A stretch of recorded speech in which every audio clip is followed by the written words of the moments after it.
Okay, thanks very much for coming. That's the break. We have one cancellation today that's being talked about in migration of women in South Africa by TK, not going to be in this session, it was on earlier. So you have three papers, we're still going to try and keep it to about 15 minutes presentation, and then take questions afterwards, and maybe at the end go to discussion or on the whole. So we'll start off with Sandra Scott from the University on mothering and license.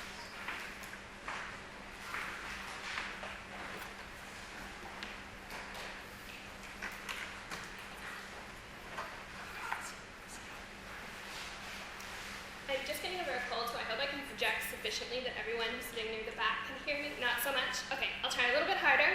Good? Excellent. Okay. I'm Cassandra Cotton. I'm a PhD candidate at McGill University.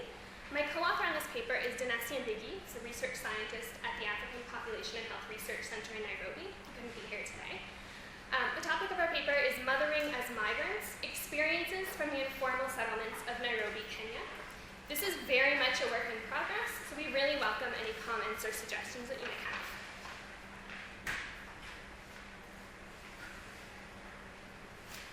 Research emphasizing the effects of internal migration on families in sub-Saharan Africa has primarily focused on the implications of absent fathers, particularly in areas with historically entrenched male migration systems.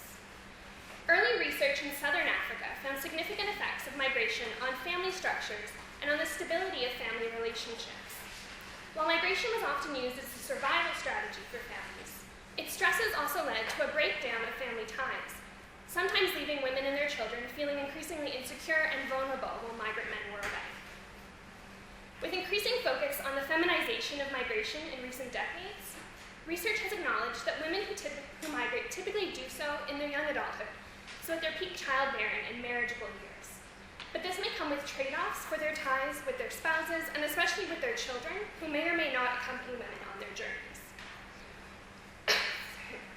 We know from existing research that children and their needs are likely to figure very heavily into the migration decisions of their parents, and perhaps especially for their mothers. But despite the awareness of the centrality of children and their needs to women's migration choices, we know relatively little about the movements and whereabouts of these children of sub-Saharan African internal migrants.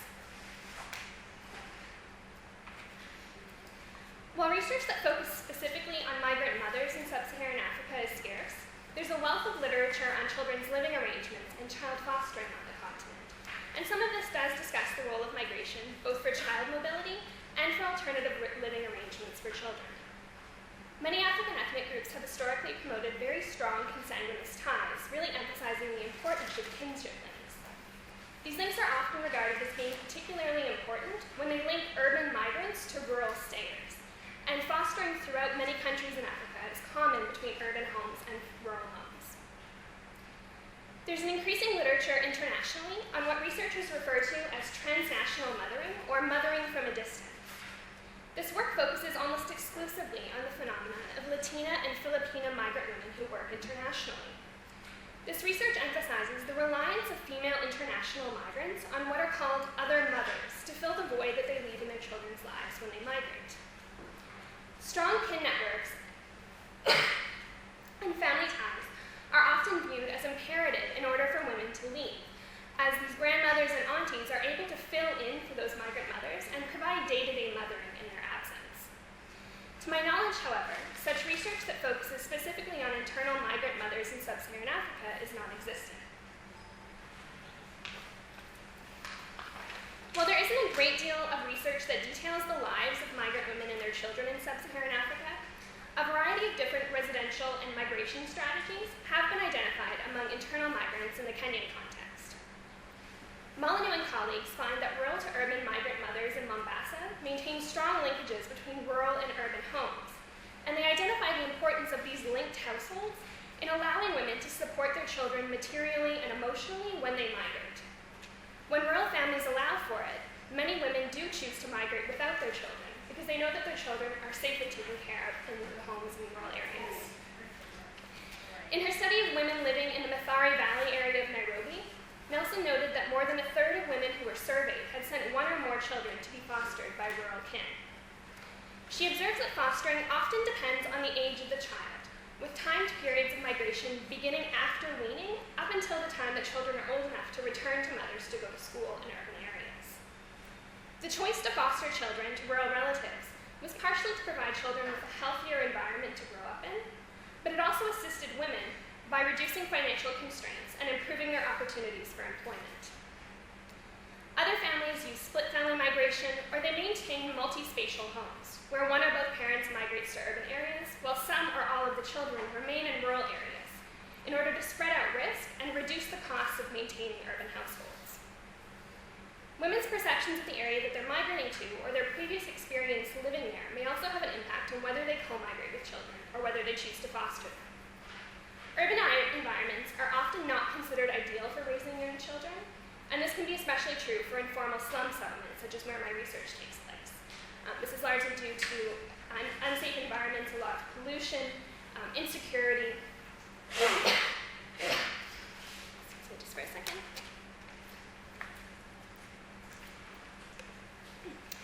For other migrant parents, however, positive perceptions of the settlements and their benefits may persuade migrants to bring their children to live in slums.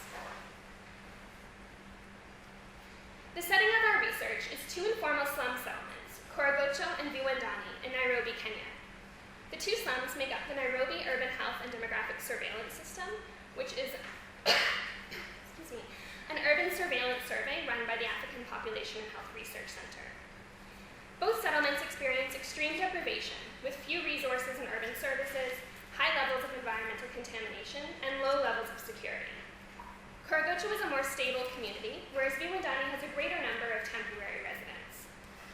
Circular migration between the slums and between the slums and rural areas of Kenya is high. Women are especially mobile, particularly in young adulthood, and both in and out migration rates for children are significant. This paper uses the results of interviews with 31 women with one or more living children. The interviews were conducted in July 2011 in Korogocho and Viwandani, with the respondents sampled from the data collected by the NUHDSS. The interviews were conducted largely in Kiswahili by two trained community-based field workers. Just to really briefly describe the sample, the mothers range in age from 19 to 49, with over half of them less than 30 years of age, so it's a fairly young sample. 19 are currently married, with 6 divorced, 4 widowed, and 2 who have never been married. The mothers have an average of 3 children who range in age from 2 months to 30 years. Of the 31 respondents, 30 were internal migrants, while 1 was an international migrant. Of the 30 Kenyan-born respondents, 26 were born outside of Nairobi, while 4 were born within Nairobi, but outside of Korogocho and Viwandani. Respondents born within Kenya come from nearly all areas of the country, with larger concentrations from central and western provinces, and they represent the majority of Kenya's major ethnic groups. While a small number of respondents had come directly from their place of birth to live in the slums, the majority reported living in 1, 2, or 3 other locations between the time they were born and the time they had moved to the slum settlements. Several respondents had migrated 4 or more times before settling in Korogocho and Viwandani, with the most mobile respondent reporting 8 different moves between place of birth and settling in the slum. 15 mothers, including the 4 who were born in Nairobi, had moved to the slums before giving birth, while the remaining 16 moved into Korogocho or Viwandani after giving birth to at least one of their children. Of the 31 respondents, over half resided in the slums with all of their children since the time of their migration or since the time that their children had been born in the slum. 7 mothers maintained multi-spatial homes, with some children residing with them in the slum settlements and other children living elsewhere. 1 mother lived alone in the slum, with both her children living in other households. 2 women reported explicitly that their children had been left behind in rural areas when the mother had initially migrated and had joined them later. And 2 other mothers reported that while their children currently resided in the informal settlements with them, there were plans in place to send them back up country to live with grandparents later. Our interviews, similar to other research on parental migration, suggest that women are carefully taking their children, children's needs, and their family ties into consideration when they choose to migrate to informal settlements. Women who reside with all of their children in the household often identify the need to maintain the close mother-child bond that they had with their child, as well as the need to closely monitor and supervise their behavior, which is something they suggested would not happen if they let the children stay in rural areas with grandparents. research that looks at fostering strategies used by transnational migrant mothers, migrant women to Nairobi use a variety of different other mothers to care for their children. Half of children were in the homes with a maternal grandmother only, and aunts and uncles were also identified as caretakers for some fostered children. Some of these children who were cared for by relatives have been passed back and forth between the mother and different fostering households as needs and obligations changed over time. Interestingly, 2 women noted that their non-resident children lived or had lived with their fathers when mothers had migrated. And 1 woman's child lived with someone who was not biologically related either to the mother or to the child. A main point made by a number of the mothers was the lack of continuity in care of their children as mothers migrated, with children often as mobile as their mothers. For mothers who did not have their children residing in their households, these residential strategies and choices tended to fall into one of 3 different categories. Children lived apart due to mothers feeling that they had no choice, either due to financial pressures or family pressure. Children lived apart due to parental preference, and these separations were often timed based on the age and need of the child. And finally, children lived apart due to extended family preferences, in part to establish linked households between urban migrants and rural staying families, and to cement interdependence between the 2 households.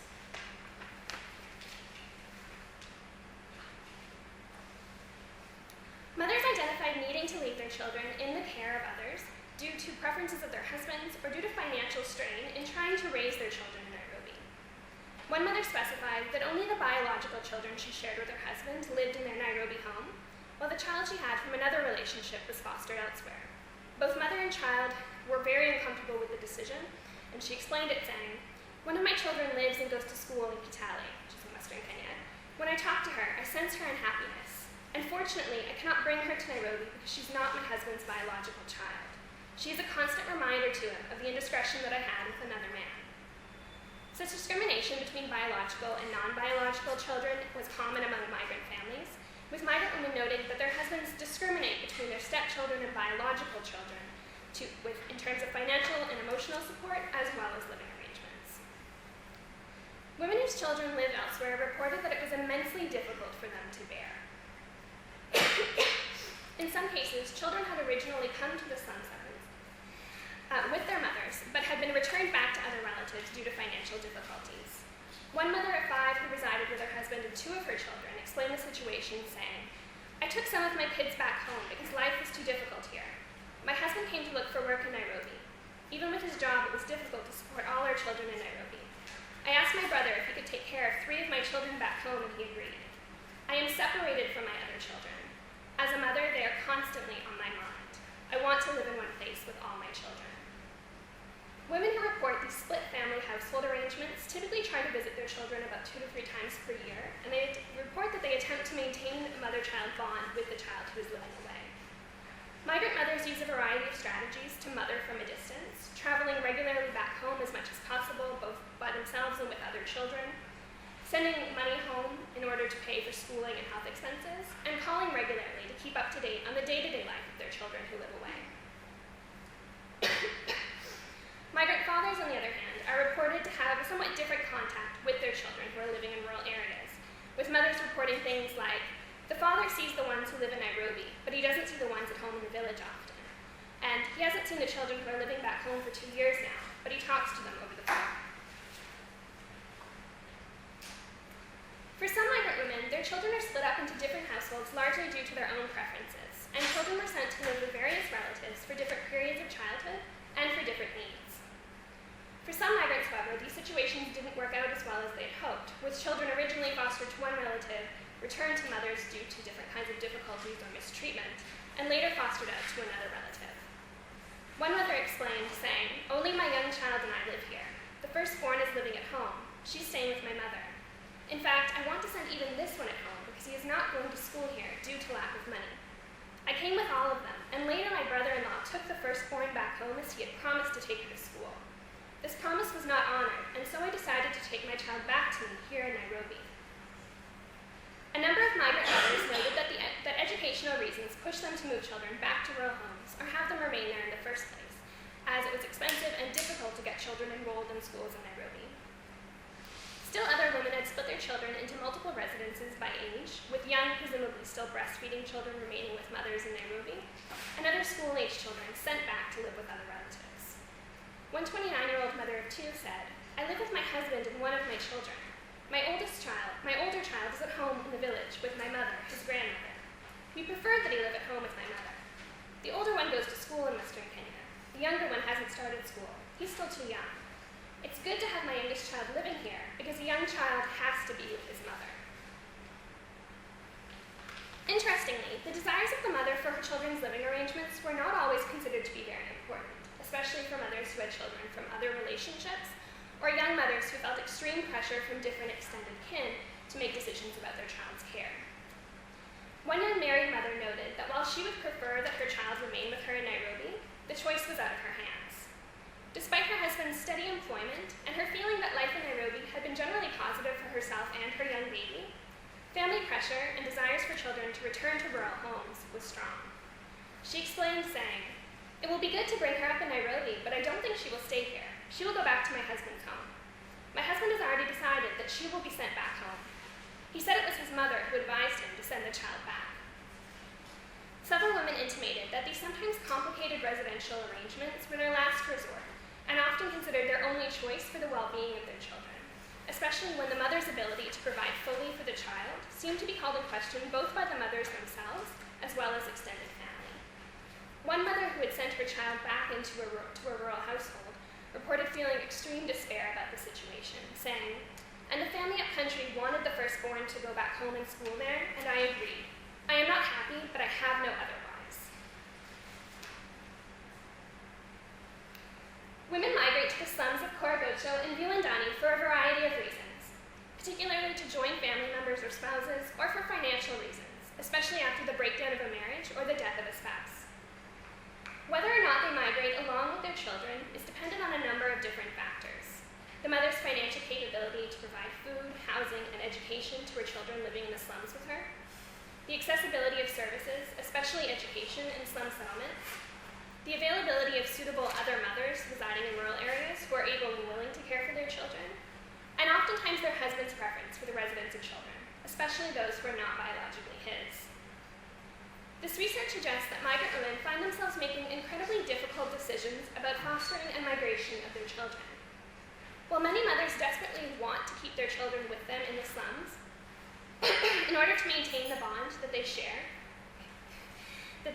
with their children, the circumstances and the environment within the slum settings often makes such arrangements more difficult.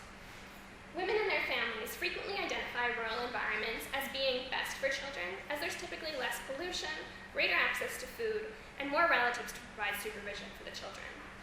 A number of mothers also stated that maintaining their kinship ties and ensuring that their children know where they came from were important factors in having their children reside with rural relatives. Mothers who have close relatives who are willing to provide and care for children in rural areas often have to weigh out the emotional, health-related, and financial costs of fostering their children versus migrating with them to slum settlements. Mothers are often constrained by limited choices about child migration and residence, often making decisions about their children staying or moving under intense pressure from partners and other kin. Further research is required to fully understand how women navigate these limited options and make decisions for the best residential strategy for their families. Next step, so thanks.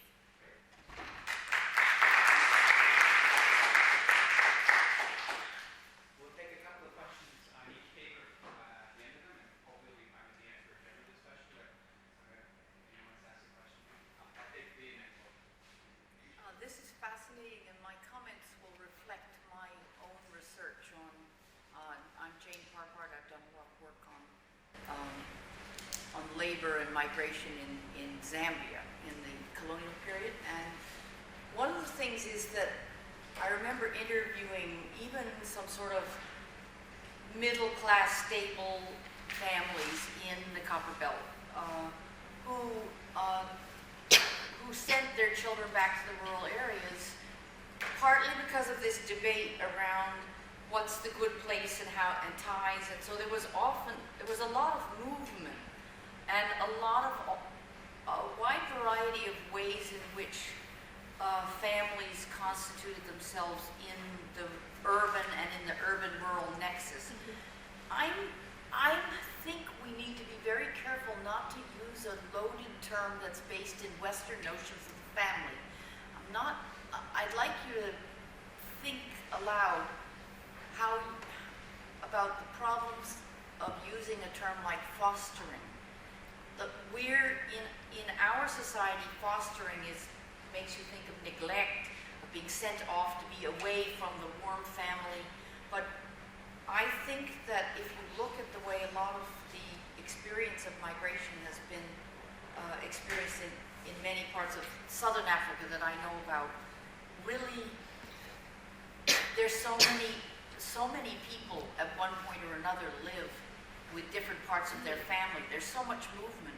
I wonder if there aren't some local terminology for living away from your biological family that would be better term to use than fostering, that might reflect its less negative, or the possibility of less negative connotations for people. Okay, second question.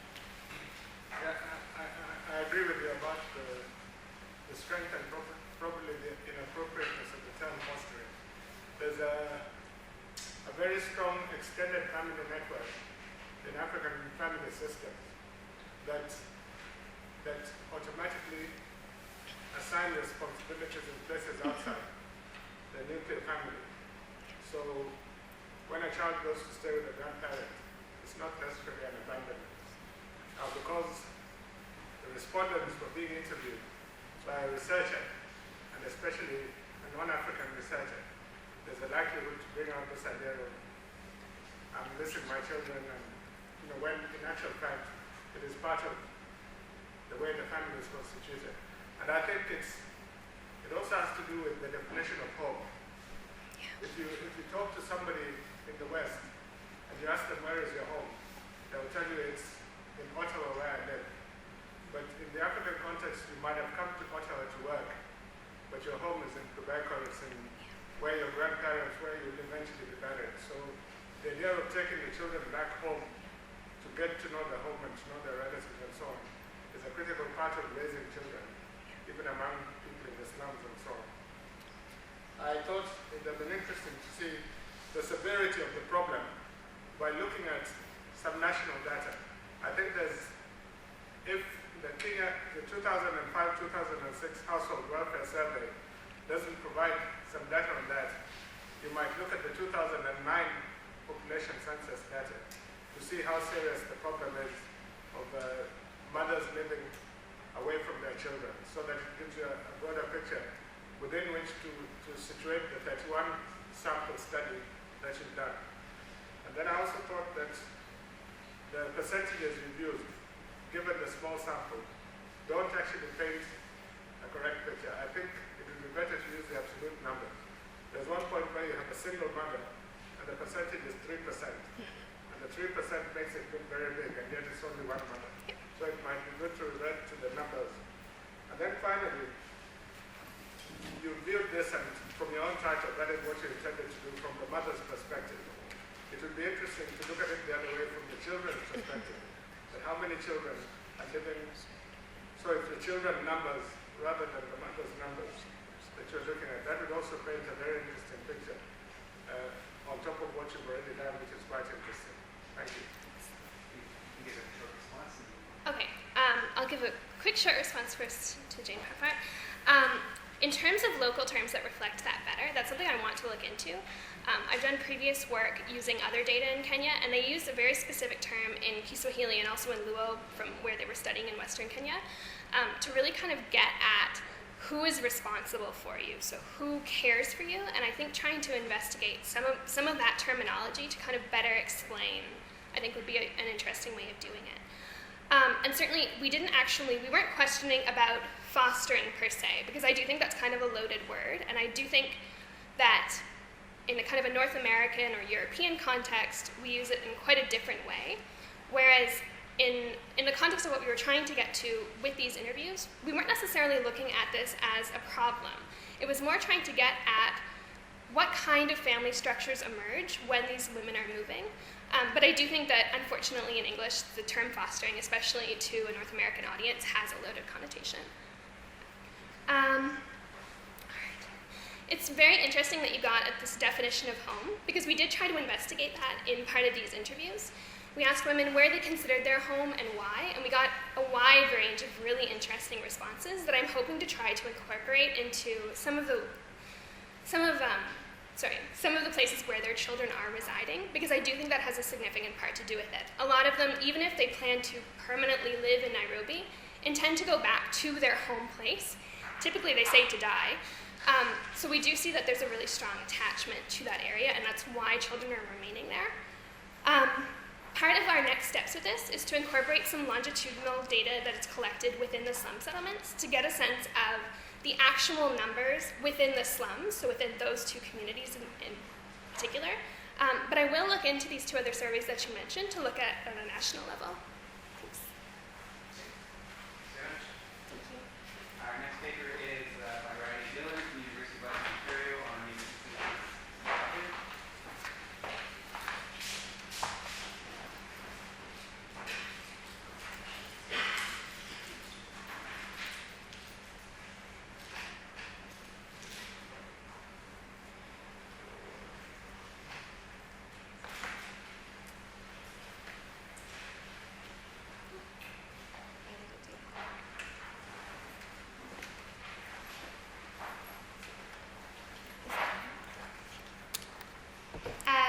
Okay, so my research today, or my topic today is Remittances to Zimbabwe, New Technologies and Remittance Practices in Botswana.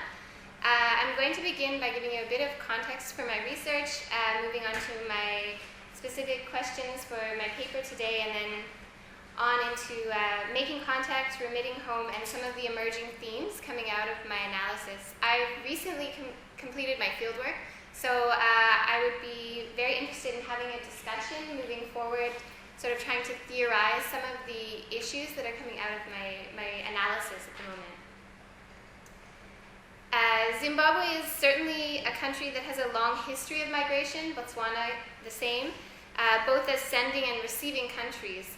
But within the past 2 decades, heightened political and economic instability in Zimbabwe, which was characterized by hyperinflation and soaring rates of unemployment, have pushed millions of Zimbabweans to move out of the country in order to seek secure individual and household livelihoods.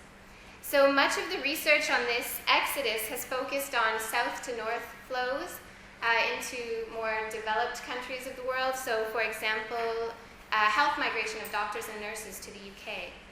And also within a regional context on migration of Zimbabweans into South Africa. Much less research has been done on the Zimbabwe-Botswana context, which is where my research takes place. And my research, it's also important to note, takes place in the context of a unity government and a multi-currency system that has provided some stability and recovery in Zimbabwe, but the unemployment rates remain significantly high in the country, and people are still moving out of the country in search of livelihood opportunities. Botswana as a country is often chosen because of its proximity to Zimbabwe, particularly along the northern part of the country. It's also seen to be more stable. It's safer than South Africa in the minds of many migrants. And it's also used as a transit country or a stepping stone into migration further afield, be that South Africa or into Europe or North America.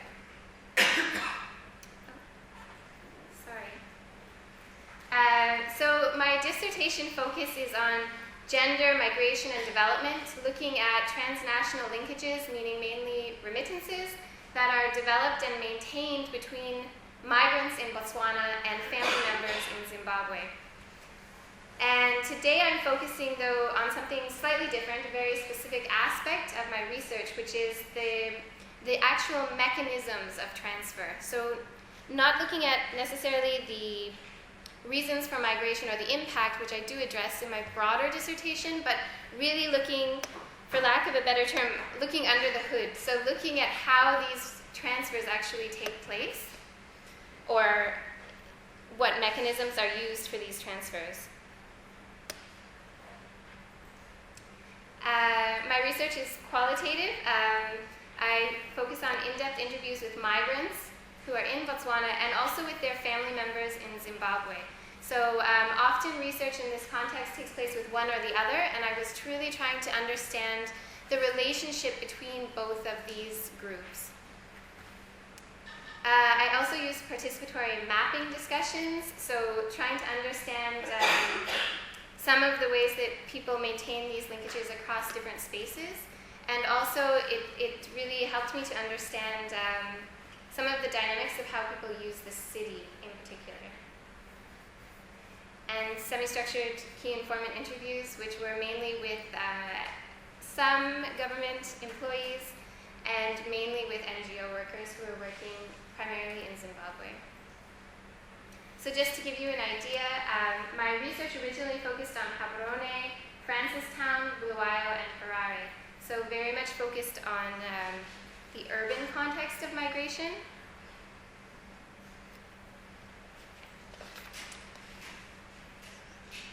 So,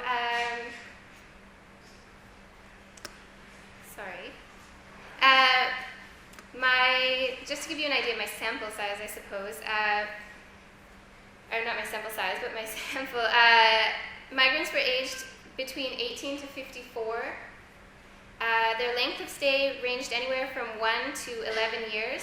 Though this wasn't always a permanent residence, so the migration is quite cyclical, and many people would come for a month or even 2 or 3 weeks, return to Zimbabwe for 2 or 3 months, and then come back again. So very fluid movements across borders, fluid and continual movement across borders. There are 2 distinct categories of migrants that I dealt with. So those who are documented for work, which is an important distinction to make. So there is a bilateral agreement between Zimbabwe and Botswana that allows Zimbabweans to enter as tourists for up to 90 days. And this is one of the most common ways for entry into the country. But this doesn't permit work. And then those who come in without any type of documentation, usually circumventing the borders, which are quite open, and it's quite easy to simply walk across. Those who have documentation for work usually come with families, and those without documentation are generally single migrants coming alone, leaving family members behind. I will point out that many of those who have some form of documentation don't necessarily have the proper documentation for the field in which they're working. And just last month, the government of Botswana highlighted this issue in terms of the problems with migrants entering and taking up agricultural farm worker permits and then working in the domestic sphere or the construction sphere.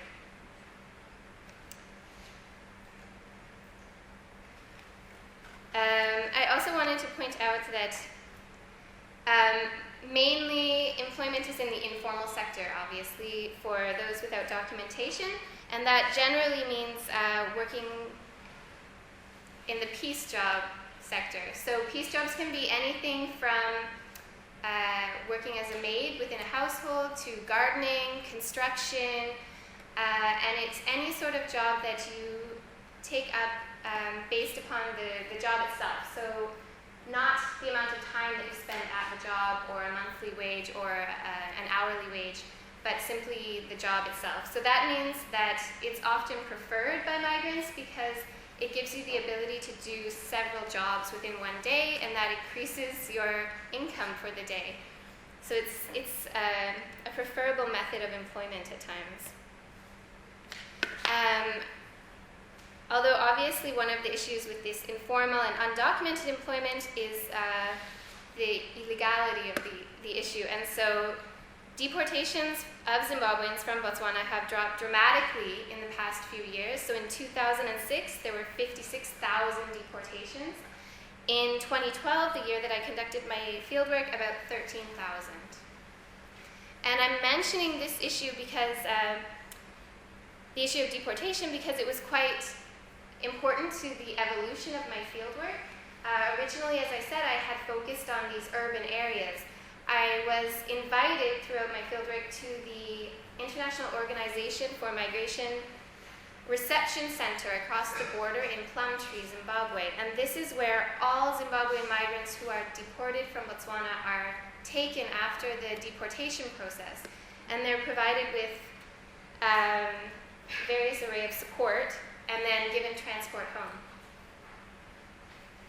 And this became particularly important because it allowed me access to a population that I didn't have access to previously, and I would have had a very difficult time accessing because they are working often in very remote rural areas. So often as agricultural workers, primarily herding cattle in very remote areas, as I said. So this is a photo from the Plumtree Reception Center of some of the deportees arriving. They receive consular assistance, access to medical care. They can speak with a protection officer about any abuse they faced during their time in Botswana. They receive food aid and edutainment on safe migration and health issues, primarily HIV and AIDS.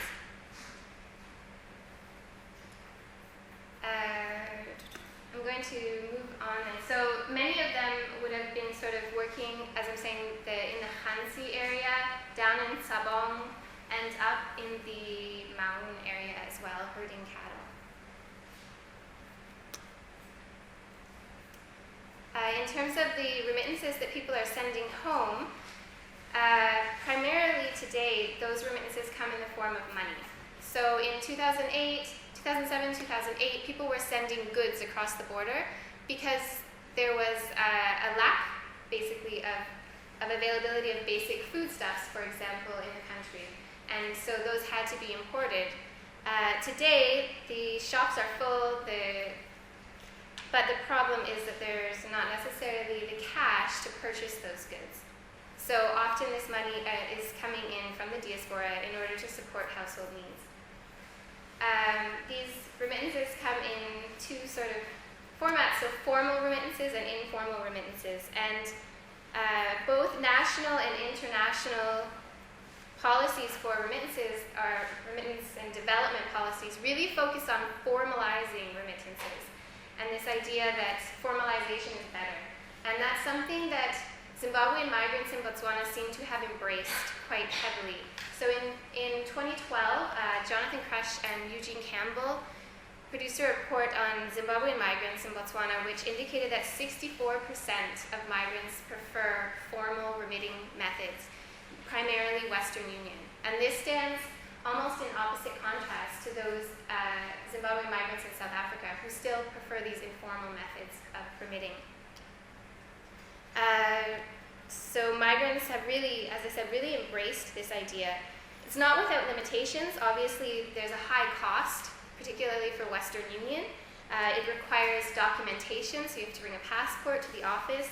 And often location, so accessibility is an issue, particularly for people in the rural areas. For informal remittances, the most popular choice would be traveling with the actual remittances yourself to Zimbabwe, asking friends or family to bring cash home to your family, or using the bus system, which is quite well developed, and the bus drivers use a large ledger book and they record deposits in Botswana, which are then subsequently picked up by family members in Zimbabwe. There is this pervasive idea that the bus system is unsafe. So I didn't actually have anyone who had lost money through this system, but it was constantly repeated that, no, this is an unsafe method and I prefer to send through Western Union because it's safe.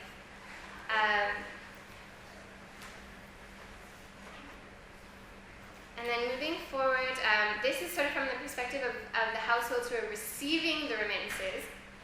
And it's interesting because it doesn't match up with what the senders are saying. So the migrants really embrace this formalization.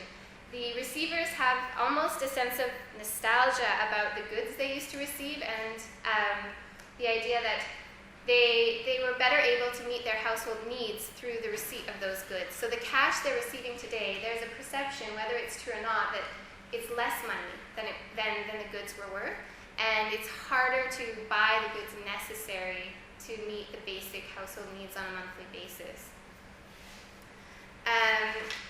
Western Union was also cited at this time as an issue in terms of accessibility, and while it was acknowledged that sending remittances through formal money transfer systems is quick, it's particularly useful in an emergency, but as I said, the perception is that there's less being sent and it's not as effective. And then I just want to move on to what I've termed sort of some new methods of transfer. So mobile money transfer, and this was something that came up again and again in group discussions, both in Botswana and Zimbabwe. So mobile money transfer is basically based on the cell phone company cellular network system. So subscribers open an account.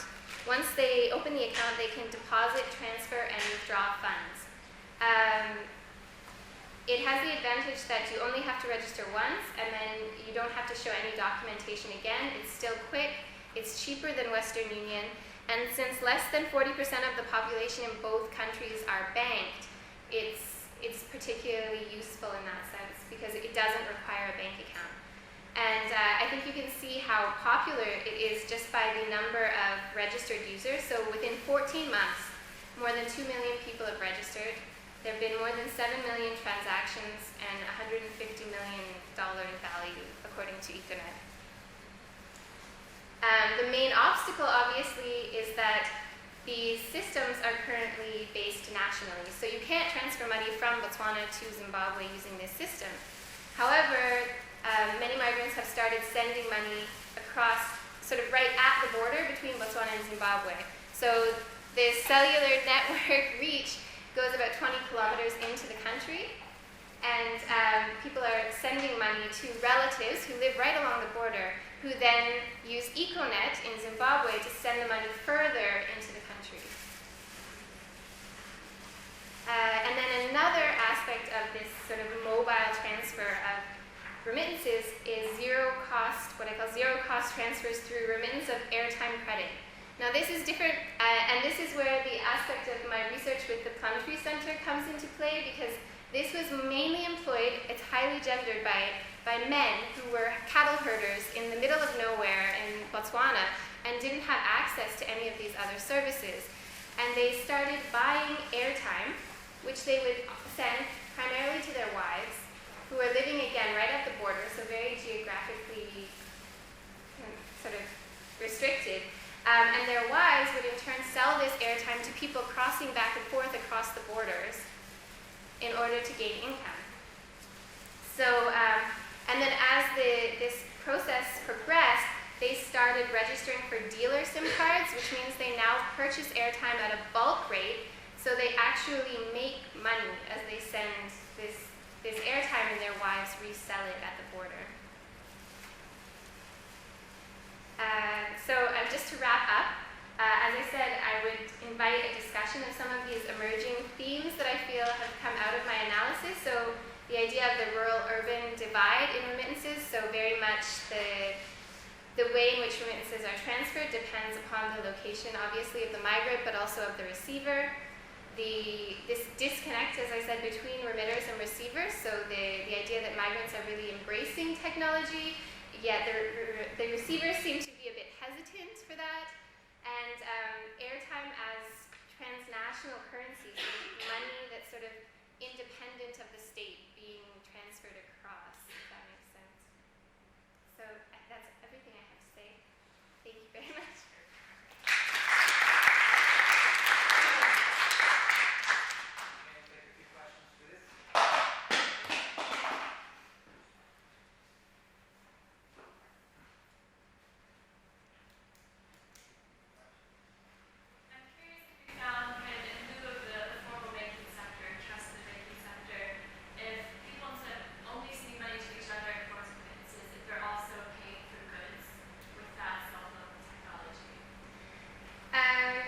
Not yet, but that's something that they're trying to develop in Zimbabwe right now, and the Zimbabwean cellular network, Econet, is much more interested in that aspect than the Botswana side is. So EcoNet is really pushing, actually I read something the other day where they want to have a cashless society because of all the problems with change in Zimbabwe right now in the multi-currency system.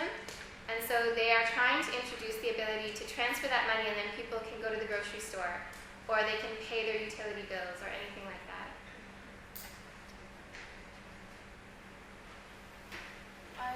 You have a rich data set here. You know, it's wonderful.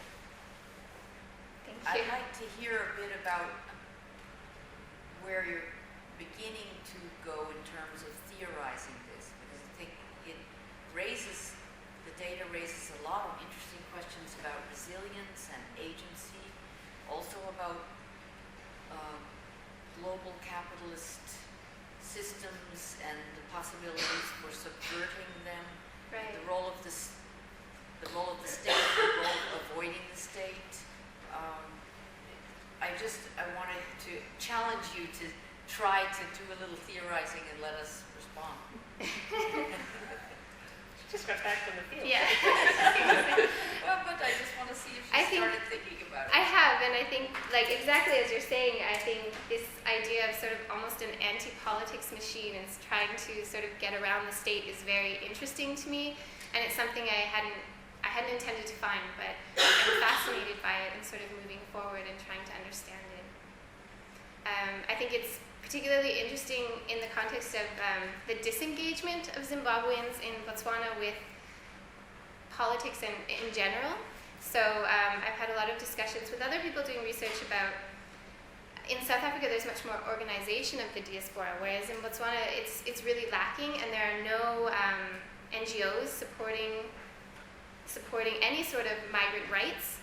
And I think it's interesting that this is happening in that context. So sort of subverting the state, primarily I think due to a lack of support, if that makes sense, within Botswana. Like maybe if that support existed, there wouldn't be such a subversion. I'm not sure if that makes sense. I'm not really theorizing, but No, this is interesting. There's a huge literature on migration. There's the Metropolis Project. right. The Latin American migration literature might be useful. Okay. The question of illegality and legality. Right. I just have one quick comment regarding one of the emerging themes you mentioned about the divide between remitters and receivers. And I was just wondering if you had tried to track what was going on with inflation in Zimbabwe in terms of the trends of how hyperinflation has changed over time, because that might have an impact on why, the receivers are feeling that the money's not buying enough goods and services. So it might be Right.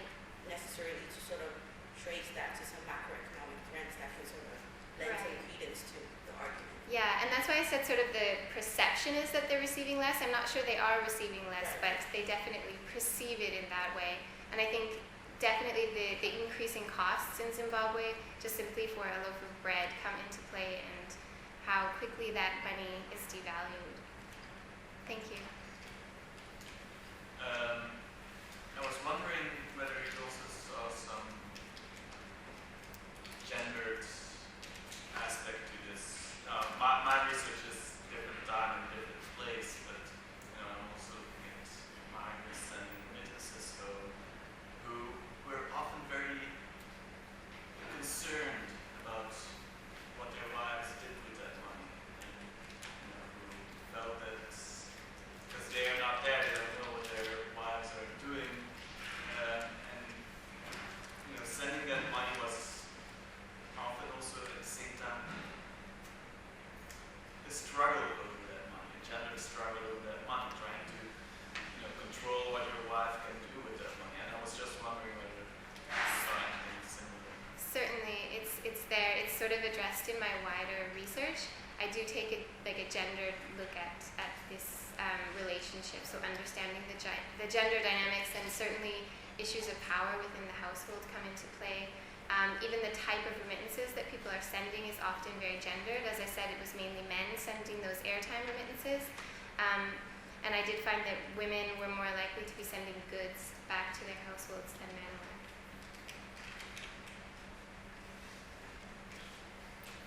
Thanks.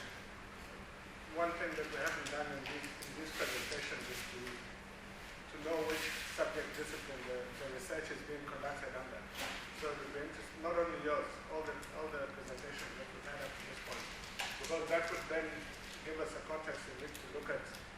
data you're looking at and whether there are other areas that the researcher can go into.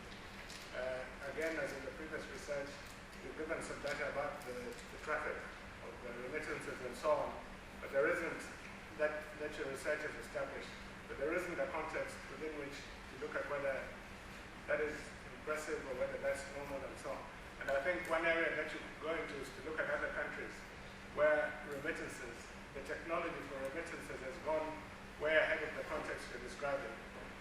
Kenya, for instance, originated the idea of mobile telephone transfer, and ahead of the official process, people came up with very innovative ways of overcoming the obstacles that are only limiting the remittances to the people living along the border.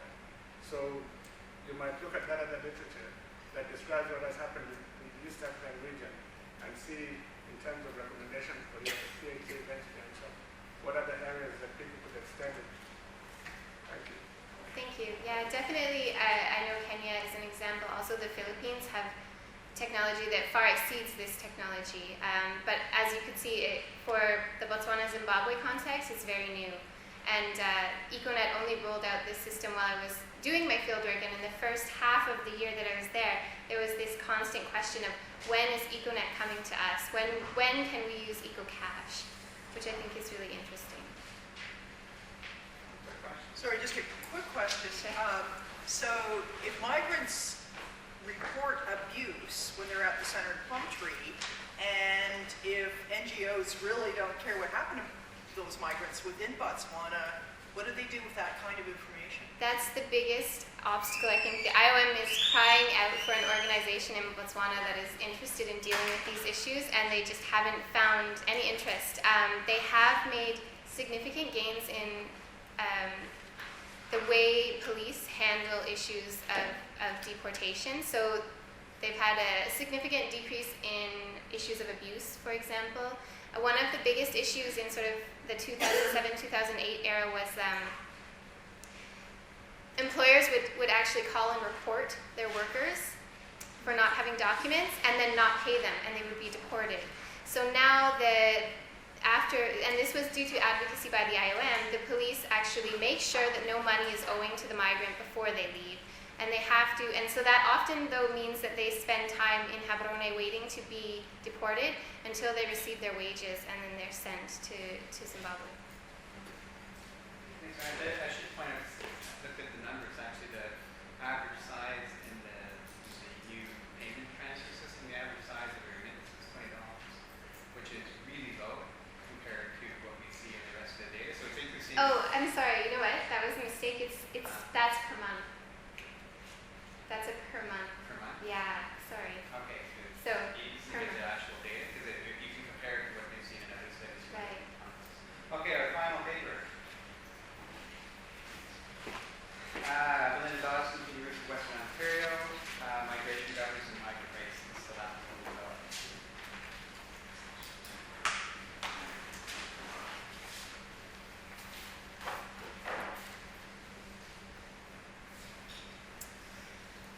Okay, my students always do much more interesting research than I do. So Riley is my PhD student. I'm going to paint, I guess, a bigger regional picture about migration, and particularly migration governance and migrant rights in the Southern African development community, which I refer to from here on as SADC. And I must also acknowledge my co-author, Jonathan Pratt.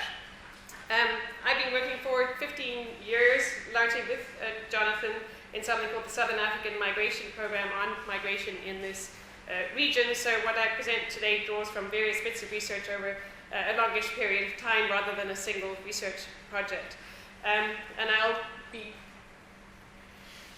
doing it if I can persuade the mouse to listen to me. Which is not, if someone who understands the technology here.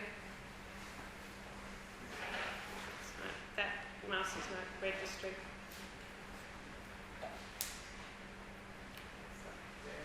Click it, do you advance the slide or that? Okay, just press right, I guess. Okay, I'll be doing it in 3 parts. So the regional migration context, then talking about the legal and policy framework, and then a bit at the end about something called the Migration Dialogue for Southern Africa, or MIDSA.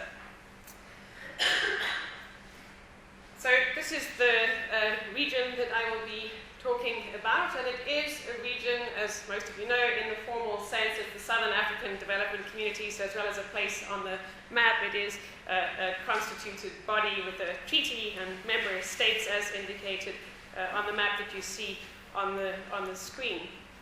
In terms of migration patterns and trends, again, this will be known to many of you, but just to sketch some of that background, there's a very long, more than a century old history of regional labor migration. So people have been moving across borders in this region for a long time.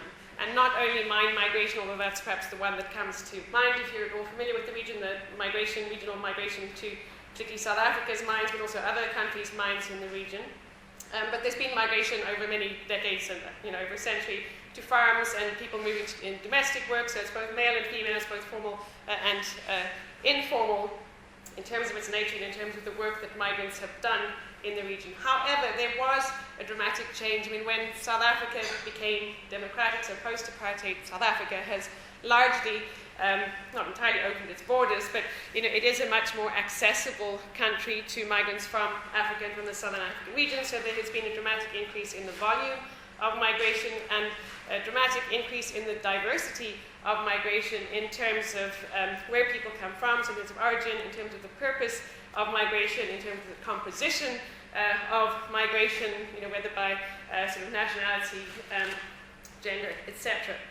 And these are very much, now the contemporary migration picture is very much about mixed migration flows, and these are just some of the ways in which you can categorize migration. And you get not just all of these categories of migration in this region, but sometimes one migrant can combine many of these categories, and the category into which you might put them will change over time depending on where they are. So, is a migrant from Zimbabwe to Botswana voluntary or forced? Well, kind of it depends. Are they an economic or political migrant? Well, they're both. Are they skilled or unskilled? Well, they might be skilled, but they're working as a domestic worker, so they're in unskilled labor, even though they have skills and education. Are they permanent, temporary, or transit? Well, they might, wish that they were permanent, be forced to be temporary, or they might wish that they were temporary but end up becoming permanent, or they might have thought they were going to be in transit to somewhere else and then kind of get stuck there. So they can be one of those things. They obviously can be documented or undocumented, so they're legally or illegally. And also, importantly, this migration takes place across multiple borders in the region. So a lot of what I and SAMP, the Southern African Migration Program, have worked on has been migration to South Africa, but as Riley's paper indicates, there's also migration to Botswana, there's migration to Zambia, there's migration between pretty much all of the countries in this region, even if numerically dominant is migration to South Africa. This somewhat complicated picture of migration raises a number of challenges if you're trying to manage or govern migration, and certainly if you're trying to do that in a way that's kind of rights-based. So some of these challenges are just kind of pragmatic. So given that complexity in the numbers, etc., there's a lack of accurate and consistent data. So if you ask us how many migrants are there, we have absolutely no idea, nor can we, so don't ask us the questions, you're not going to get a straightforward answer. And the estimates might range from 2 million to 10 million migrants in South Africa. Particularly that relates to the second point, which is the irregular migration. So you can't, people are there in an undocumented way. You haven't documented them, so they're hard to count, hard to find. They're not, signing up and raising their hands to be noticed. Another major challenge is anti-immigrant attitudes in the destination countries. Again, South Africa perhaps comes to mind more than other countries.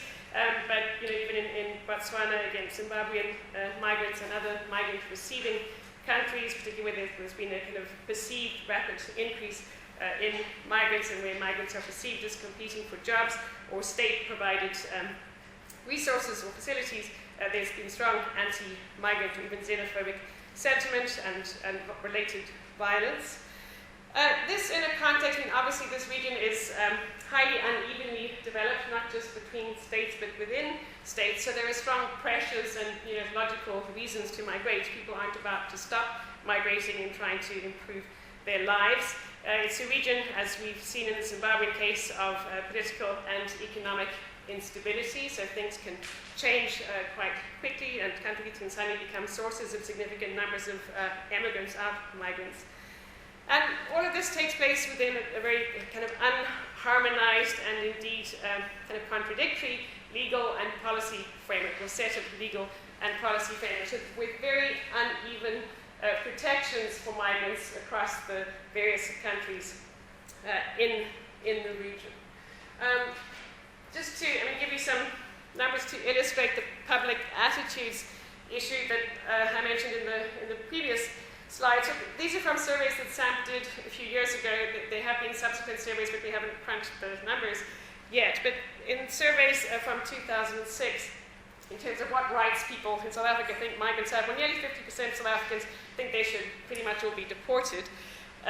74% think any migrant not making economic contribution should be deported from South Africa, has no right to be there. 66% believe that irregular migrants or undocumented migrants deserve no rights or protections. And that means no rights or protections. That means, the South African police shouldn't waste their time protecting the lives and property of undocumented migrants. They must go home.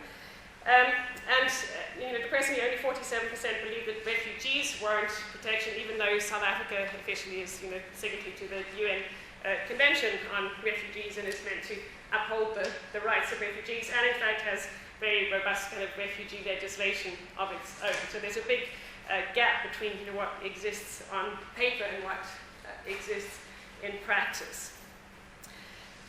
So to SADC then, we argue in this paper, the argument that I will present, is that we think that there is hope in SADC in this regional body as being able to improve that situation and perhaps advance the cause of migrant rights in the region.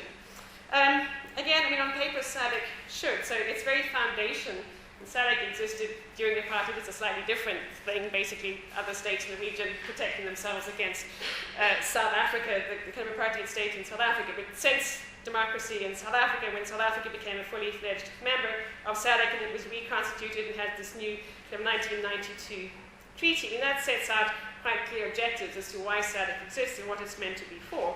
And that is, as on the screen, to achieve development and economic growth, etc., etc., etc. But importantly, what we've put in italics there, through increased regional integration built on democratic principles.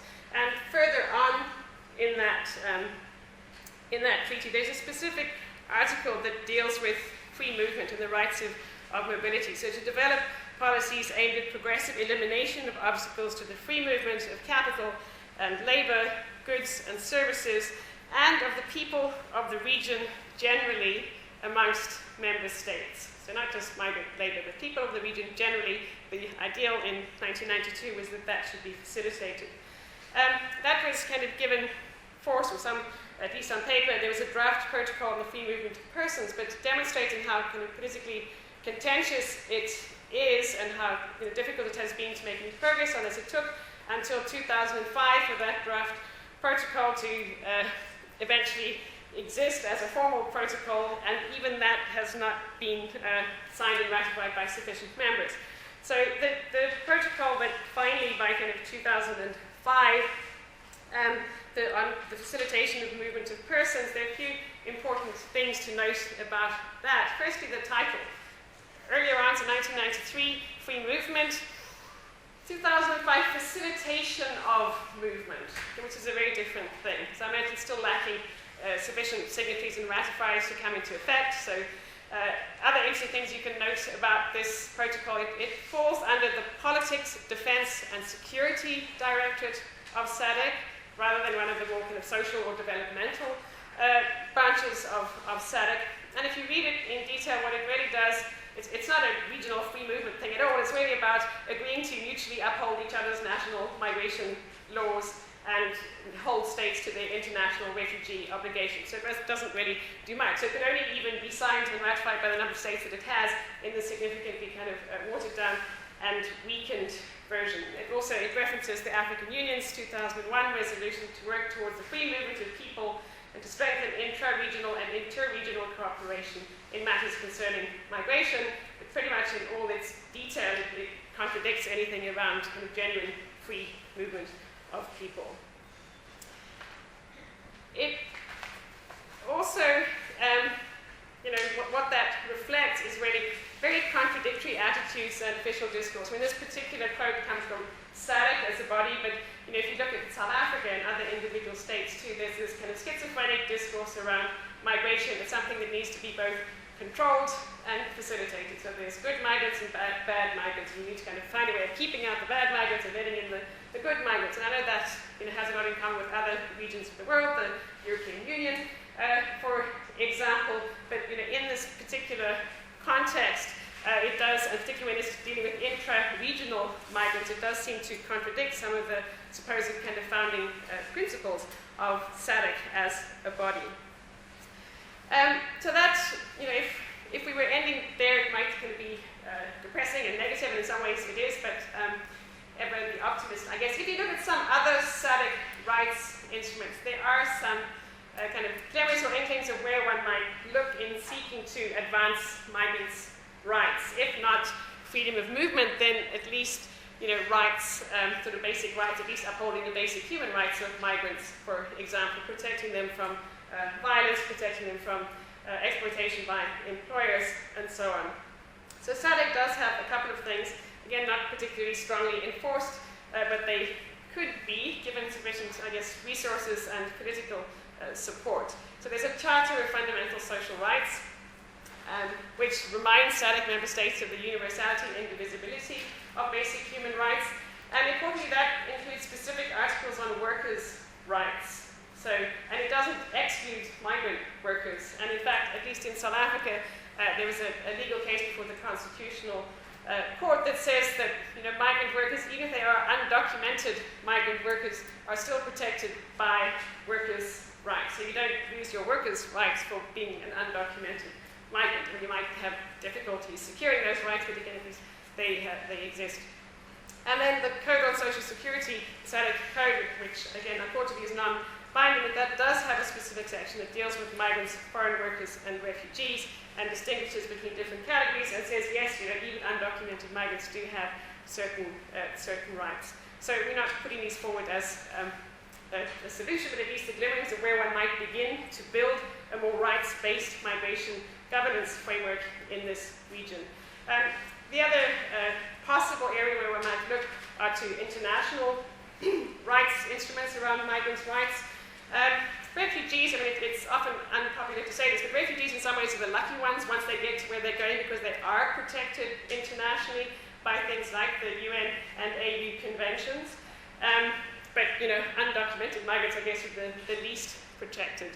There is, many of you might know this, but there's a UN Convention on the Rights of Migrant Workers, but perhaps not surprisingly, that's being signed by only 3 SADC states, and those tend to be the states that export migrants, basically export people rather than get migrants coming in. So Lesotho, for example, and Mozambique, and the third one is actually the Seychelles, which is just a mystery to me really why it's there at all, but we're glad that they signed it. And then more recently there's that ILO Convention on Domestic Workers that is ratified only by Mauritius, so none of the other SADC member states have ratified that. But nevertheless, if they do, those might be other ways in which migrant rights might be advanced in the region. I've basically already said the first few points on this slide, but I'll just draw your attention to the bottom one. When countries at the UN get sort of the UN General Assembly on a periodic reviews countries' human rights records, and South Africa, in the last time it was reviewed by the UN, really got hauled over the coals primarily on rights abuses around migrant rights. So there's a kind of black mark against South Africa at the UN, then it's in the treatment of migrants, or the failure to protect migrants from abuses, even of their basic human rights. And again, you can read that if you like. That's just referring to a lot of legal scholars. There's a lot written on this stuff, but it tends to be quite deadly. It's kind of legal policy stuff, really detailed, dense arguments about which law and which provisions in which country exist. But at the end of any big fat report, the important part there is basically that it's weak and unsatisfactory. So the protection of migrants in this region is practically non-existent. So along then comes something called MITSA, which stands for the Migration Dialogue for Southern Africa. And MITSA is a somewhat odd creature. Migrants, other than refugees, are very much the kind of orphans in the UN or any kind of international protection system. Really, there's the UNHCR, but there's not much else. So IOM is kind of as close as it gets. So the International Organization for Migration and the Southern African Migration Program, with some support, I think, from the US government, set up MITSA in 2000, and it met for the first time in Mbabane, Swaziland, and since then it's held sort of regular, or irregular actually, but occasional workshops and conferences pretty much across the SADC region in various SADC countries. Up to, like, very occasionally, these are ministerial level meetings. Usually they lower level meetings between officials of the relevant SADC country departments, so the national departments of labour, for example, or home affairs. And over time, what's interesting is, if anything, the rights agenda seems to have been marginalised from MITSA meetings, and what's replaced it, what's increased, is the kind of developmental agenda around migration. So if you look at the recommendations from the sort of most recent high-level MITSA meeting, there have been subsequent ones, but not ministerial-level meetings. And they come out, and I know these are kind of worthy, typical of the recommendations that come out of these kind of multilateral meetings, but some of these, I think, hold promise. So, pursue the integration of current and future recommendations of the MITSA meeting into SADC structures, because MITSA has been going for more than a decade, and SADC structures haven't really changed to reflect any of this, even though member governments show up at the MITSA meetings or promise to do all sorts of things. Much of it is about enhancing migration management, so it's about streamlining border control processes, etc. But it does continue to encourage countries to ratify that SADC protocol, even the watered-down protocol on the facilitation of movement of persons. It repeatedly asks countries to address the challenges of irregular migration by kind of promoting legal labour mobility channels and opportunities, and discouraging irregular migration somewhat optimistically. I'm not sure how they aim to achieve that. And then the kind of focus increasingly, as I said, is on development, including promoting the participation of the diaspora, both intra-regionally and people who leave the region in development, and in mitigating the effects of the brain drain from migration out of countries or out of the region of skilled migrants. So again, if you come from a kind of rights perspective, you might not see much hope in that. It is very much a development rather than rights-focused agenda. If you look very hard, you can maybe see some kind of implicit rights stuff in some of those recommendations. Where rights are placed on the MITSA agenda, it's almost always come from the IOM and not from SADC member states or from the SADC Secretariat, so it's not at all a kind of a priority, and there's usually one small presentation, and then it's whatever, the coffee break, and no one talks about rights again. But still, we think plugging away through MITSA might, through ratification, through encouraging ratification of the protocol, and in combination with holding countries to those national and regional and international rights instruments, could have a significant effect on migrant rights in the region.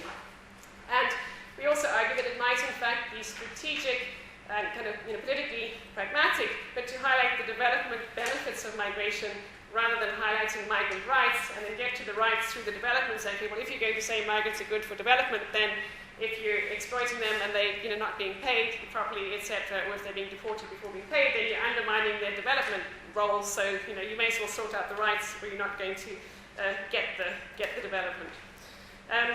So just to conclude then and kind of summarize what I've presented, there has been some slight movement towards kind of harmonization and coordination of migration governance in SADC, but it remains largely technical and bureaucratic and not really rights-based. Any kind of regional free movement remains, we think, a worthwhile but seemingly very distant goal. A more realistic aim might be to try and secure migrants' basic rights, given that even those are being violated, and start with that and then maybe build from there. And we think that that could be significantly advanced through regional harmonization, with SADC as really a key actor. But anytime I've presented this in a government or policy type audience, they go, yes, SADC, it does nothing, you've got no hope. But we still hold on to the belief that maybe SADC, because it has all this great stuff on paper, given the kind of resources and support, and if one could encourage political will amongst its member states, could be, and we don't really see an alternative, but to securing migrant rights in this region. Thank you.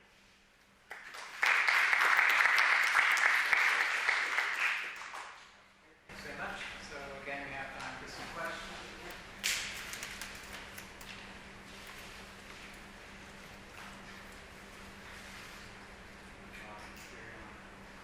I know what you mean about SADC as a decision-making body in its own right, but one of the issues seems to be that every member state has its own particular stage of migration that fits with everyone else's state.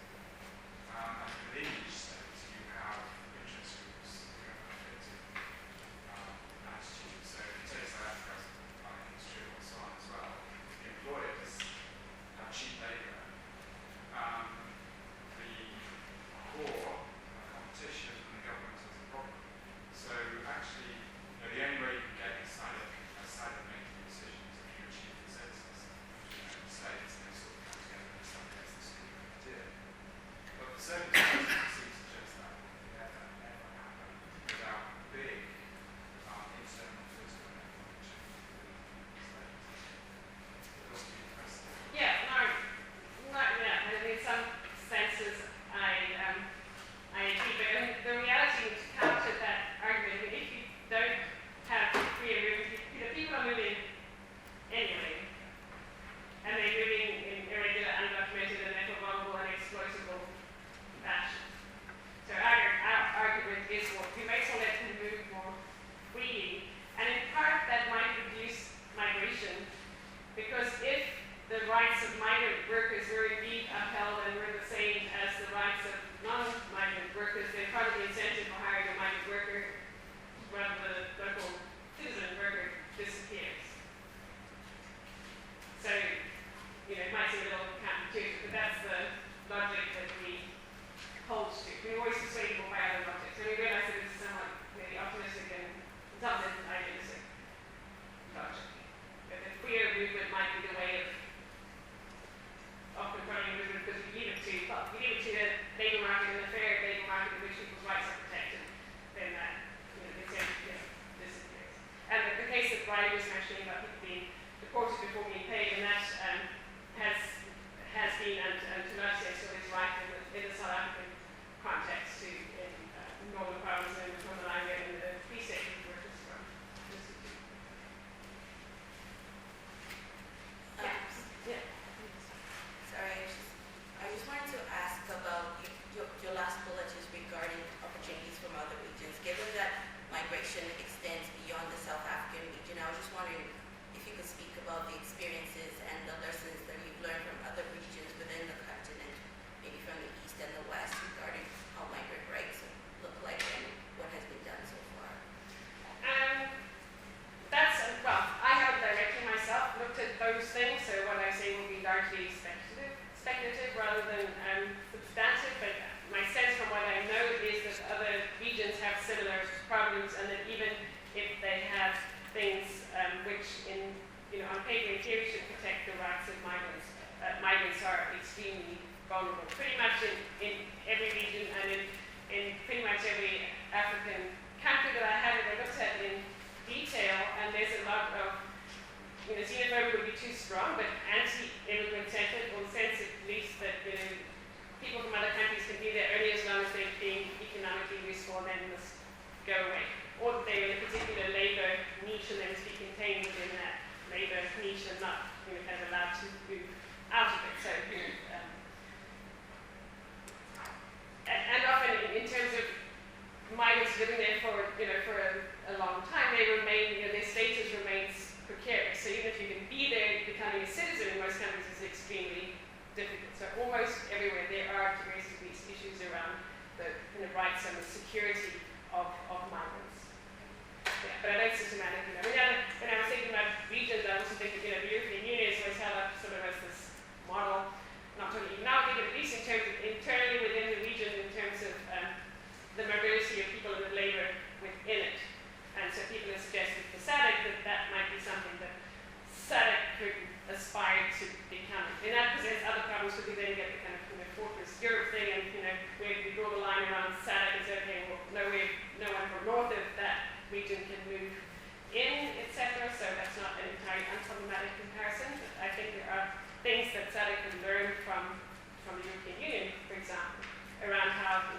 it's not necessarily a disaster to open your borders. Yes, it brings challenges, but if the people are coming anyway illegally, then figure out a way to deal with it.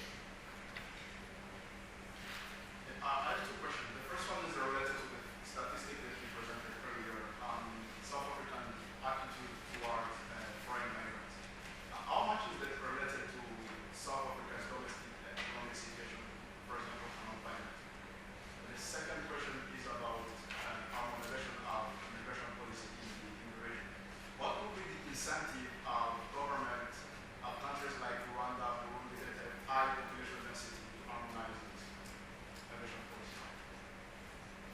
Okay, two big questions. I think the question on the South African economic situation, I'm a geographer, I guess I think about these things geographically.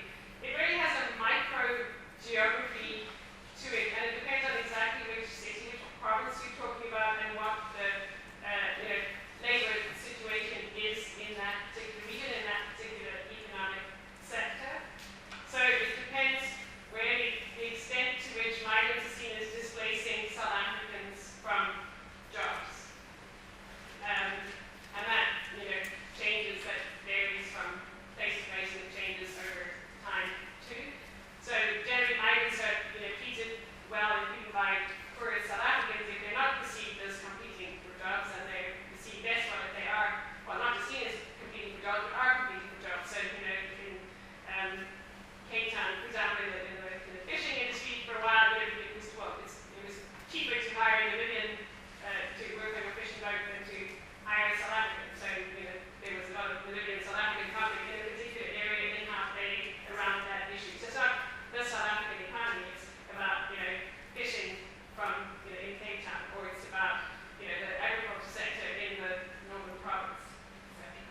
So, again, the question about employers liking migrant labor, they can hold the threat of deportation over them, and you've got the most kind of docile, obedient worker, that you could cope with, and that itself leads to kind of a triangular set of tensions around employer, migrant worker, and other worker. And I will get back to the second question. It was around The incentive of country where the population density is already high, what would be the incentive in terms of harmonizing the immigration policy within the region?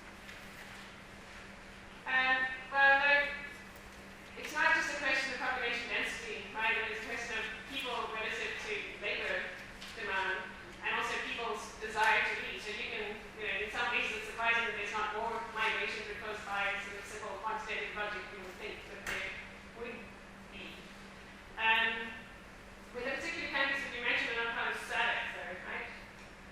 And I was talking about harmonization within I think you had a question around backwards in Malawi, for example, which has very high population density, and therefore, you can use this parallel. they're moving anyway. Yeah. But whatever, if you go to Cape Town, you go to temporary, whatever, workers agency, they're especially advertising the Malawian gardeners as the kind of gardening staff. So the realities already, the reality of, free movement but with no rights and protections is essentially already there. Unfree free movement. Yeah. Thanks. When your student made her presentation, I actually thought of suggesting to her that she should look at the literature on the legal and the institutional framework for the Southern African region and discuss remittances in the context of. So she has that literature, so that's fortunate for her. She does, yeah. I don't know whether the South African Customs Union still exists. It does still exist. It does. Yeah. Okay, because I think part of the problem in Southern Africa, Eastern, Central, and Southern Africa, is the multiplicity of these economic partnership agreements. Sure. So you have people in SADC who belong to PTA, who belong to COMESA, and so on and so forth, and there's tensions pulling in different directions. So there isn't a lot of, there is no longer a centrifugal force that's pulling the SADC countries together, as it has been the case in the past. In a presentation before the lunch break, Professor Roger Southall was comparing the liberation movements, what he calls the death of the liberation movements in Southern Africa.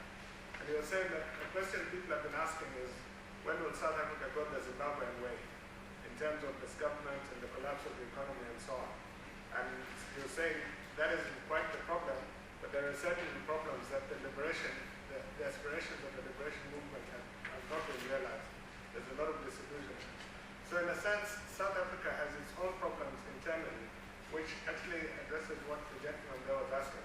So that the force that South Africa used to use to pull SADC together is probably diminishing. And countries are beginning to ask themselves, what are our priorities? Our future is not in sticking to South Africa the way we previously were. And that these things that are happening within SADC probably need to be viewed in that context. That South Africa itself, if it continues in the direction it might go, would not necessarily become a Zimbabwe, but it certainly won't necessarily be the regional force